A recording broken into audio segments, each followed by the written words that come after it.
I grew up in a large city. My parents and I lived in a 2-bedroom apartment, and I was an only child. Some may think that would be lonely, but it wasn't. We were right in the downtown core, and that means that there were always people around, and lots of other kids my age. My best friend was Alex, and he lived in a different building, but not far away. Alex didn't like the city, and he often talked about moving away somewhere where he could have more space and experience nature. We were best friends all the way up until the end of high school, when I moved away for college, and Alex went backpacking all over the world. He was very free-spirited, and I was more pragmatic, which would explain our different choices after graduation. We did stay in touch over the years though, even though we hadn't seen each other a single time since I was in high school. After I graduated from college, I found out that Alex moved to a small town a few hours away from where I was living. It wasn't long before I planned to visit my old friend. I drove out there for a weekend in the summer when my work was slow. I took Thursday and Friday off that week and planned to go on Thursday afternoon. When I got to the town, I was struck by how remote it really was. The place was in the middle of nowhere. It was a quaint town surrounded by forests and lakes. It really was beautiful, but aside from a decent bar, there really wasn't much there. The population was only a couple thousand. The houses were cute and spread around on several winding streets that converged on a picturesque town center. I drove slowly through the main area, then stopped to check my phone for directions to Alex's house. I made it there and knocked on the door. When I heard footsteps approaching the door, I actually got a little nervous. I hadn't seen my friend in so many years. What if he had changed and we didn't get along anymore? That would be hard to handle. The door swung open, and Alex stood there in front of me. Apart from a scruffy beard and a tan, he looked just as I remembered. Once we got to talking, it was like we were never apart. He was the same old Alex that I remembered from before. We decided to go for dinner and drinks at the bar in town. When we got there, we took a seat at one of the booths. For such a small town, the place was really busy. It wasn't a problem getting a table or anything, but I'd say there were at least 30 or 40 people there on a Thursday. As soon as we sat down, I noticed a guy at the table across from us. He was older than Alex and I, probably in his mid-40s. He wore a faded baseball hat and a gray t-shirt. He looked big, but I couldn't tell how tall he was because he was sitting down. I noticed him because he was really loud and obnoxious.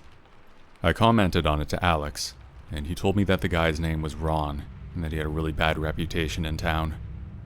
When the server went to Ron's table, he was very rude to her, and even insulted her for being too slow. I looked at Alex with a concerned expression. "Just ignore him, and don't talk to him," he said. I nodded, but I was really disturbed by what I was seeing. Rudeness to servers is one of my pet peeves, because my mother was a server. I know how hard they work, and it's upsetting to see the disrespect. We ordered our food, and actually had a really good night for a while. After dinner, Alex and I ordered a few drinks, and reminisced about the past. Ron was still there sitting across from us, and his behavior didn't improve. I could tell that he was drunk. It was difficult to ignore him, but I was really happy to be catching up with my friend, so it didn't ruin our night. It was late by the time we left the bar, and then we went back to Alex's house. He had set up a guest room for me at the front of the place.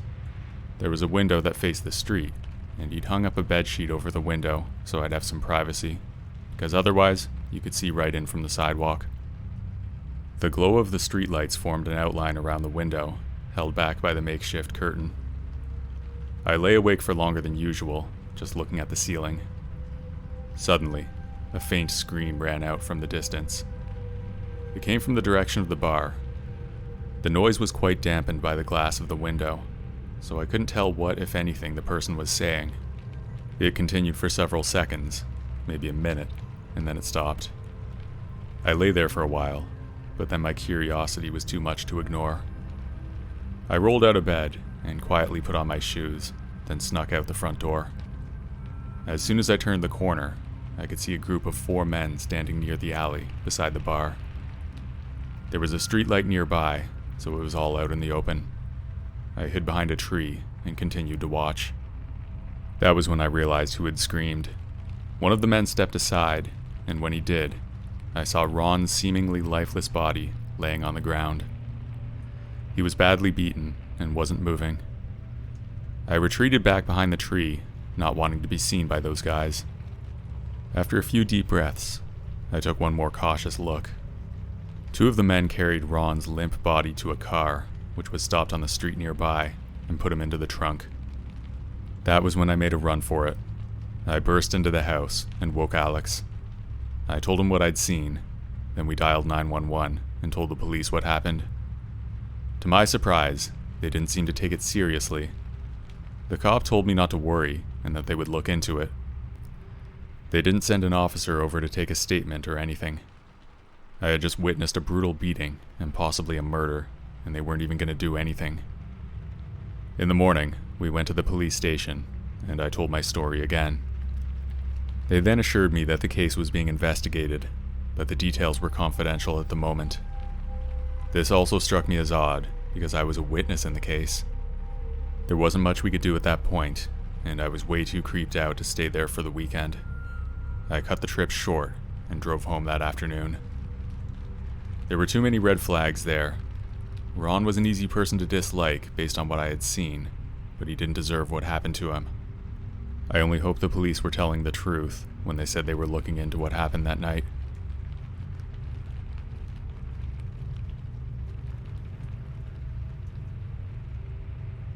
I'm a 23-year-old woman, and I'm half Cherokee, from Georgia in the United States. At the time of this story, my fiancé and I lived on a large farm in Maryland. We didn't use the farm though, we were just renting a small house on the property, and we were free to come and go around the grounds. I was only 19 at the time, and the only residents of our home were myself, my fiancé, our cat, and our dog. Our cat was a lunatic barn cat that we had rescued because I can't say no to animals that need help. Our dog was a loyal pit bull who was a sweet, cuddly, scaredy cat. She weighed about 75 pounds and was afraid of her own shadow. Our farm was situated on about 20 acres of land, and our driveway was about half a mile long. Usually when I would get home from work, I would take the dog for a walk. My fiancé would usually come too. Not that I was afraid to go out alone, it's just that he spends too much time playing video games, so it was good for him. After our driveway, there was a 12-mile long road through woods and farms until it finally reconnected with civilization. So it was safe to say that we were far away from other people, except our landlord, of course. The first miles were through open farmland, followed by a brief patch of forest. After that was about half a mile of wheat fields, and then a solid forest for 2 more miles. It started off like any other weekday evening. My fiancé and I returned home from work to our happy cottage and our happy pets. Harley, our dog, was frantic to go for a walk, so I quieted her and changed into my walking clothes. Then I asked my fiancé if he would join me. He said no. He had gotten home shortly after me, and he told me that he'd seen a coyote close to the field by our house. But as you may know, coyotes are mostly scavengers, especially out here on the East Coast, so I wasn't worried. Especially since I'm capable of defending myself. I called him a wuss, and then told Harley that we would have to go without him. We left the cottage and started walking towards the driveway. The sun was going down, and the October air had a chill in it. It rustled through the cornfields next to our long driveway. The corn was about 6 feet tall at this point in the year, and it was impossible to see through. I assumed my fiancé was just trying to scare me, because there's no way he could have seen a coyote in this field. Harley was enjoying her time in the field, tearing in and out of the corn stalks on our walk up the driveway. I knew that with as big a coward as she would alert me to any danger very quickly by running away. By the time I reached the end of the driveway, the sun had set, and the moon, which was already out, was shining high above the fields. It wasn't quite full, but it provided enough light that I didn't need to use my flashlight. We turned left down the road and proceeded across the first section of field. The first field was soybeans, and if you don't know, they're relatively short plants that nothing but a rabbit could hide in. Off in the distance, I spotted a few deer, but nothing alarming, so we relaxed and enjoyed our walk through the night air. I threw a stick, and Harley brought it back over and over again. Typical dog and owner stuff. We reached the first small section of trees. Harley stopped and bumped into my leg, letting me know that there was something ahead. It wasn't a coyote or a deer, but there was a rabbit that had been hit by a passing car and was still struggling.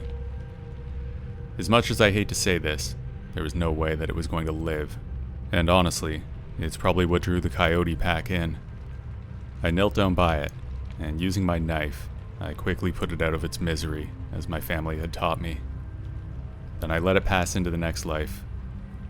I felt sad, but somewhat relieved that all we encountered was a handful of deer and that poor rabbit. We continued our walk and passed into the next field. This was a wheat field, and the wheat was about ready to harvest, so it was quite tall and hard to see through. The field was quiet though, and Harley didn't do anything, so I figured that the coyotes had passed on, if there had been any to begin with. We rounded the corner of the field and onto the next area with wheat on our left and forest on our right. The air seemed to go still. Harley got closer to me, and I heard a rustling in the wheat field. I saw 3 tails circling back towards the forest. The eastern coyotes are small, but in a pack, they can be pretty scary. Harley raised her hackles, and I yelled, "Get out of here! Go on!" as loud as I could. The coyotes were startled and scattered off into the trees. I decided to turn around and get out of there before they decided to regroup. I'm brave, but I'm not going to walk into a darkened forest with a coyote pack and a cowardly pit bull. We turned to head back, and again, I heard a rustling in the wheat. A confused coyote, maybe. I thought it must be, but no.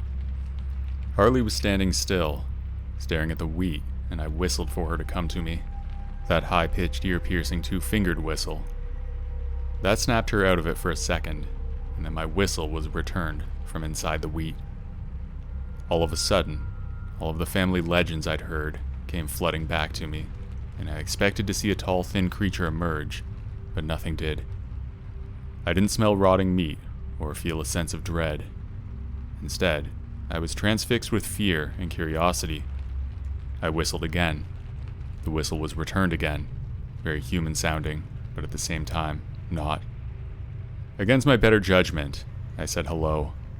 My voice replied, hello. My hand on my knife, I said show yourself. But all I heard was silence. No bugs, no coyotes, just my own breath. Slowly, the rustling started again, and I turned on my flashlight. I shined it into the wheat field, and what I saw confuses me to this day. Animal eyes. That green-yellow reflection of light was cast back to me, but what it was connected to didn't make any sense. There was a girl, no more than 14 or 16 years old, crouched in the wheat. She wore what I think must have been some kind of deer skin or fur. She was very thin, and looked like her skin had never seen sunlight. Her hair was long and tangled with wheat and leaves.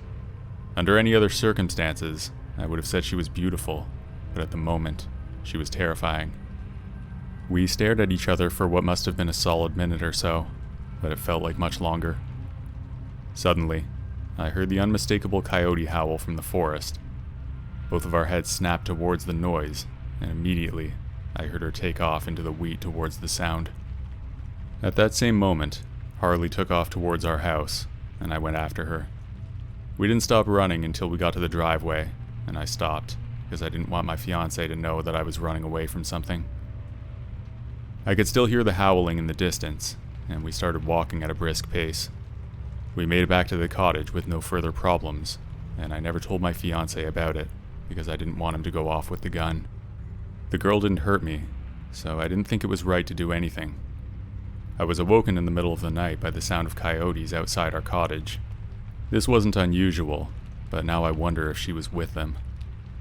When I was coming home from work about a month later, I stopped obsessing about that night, and I almost felt I had imagined it.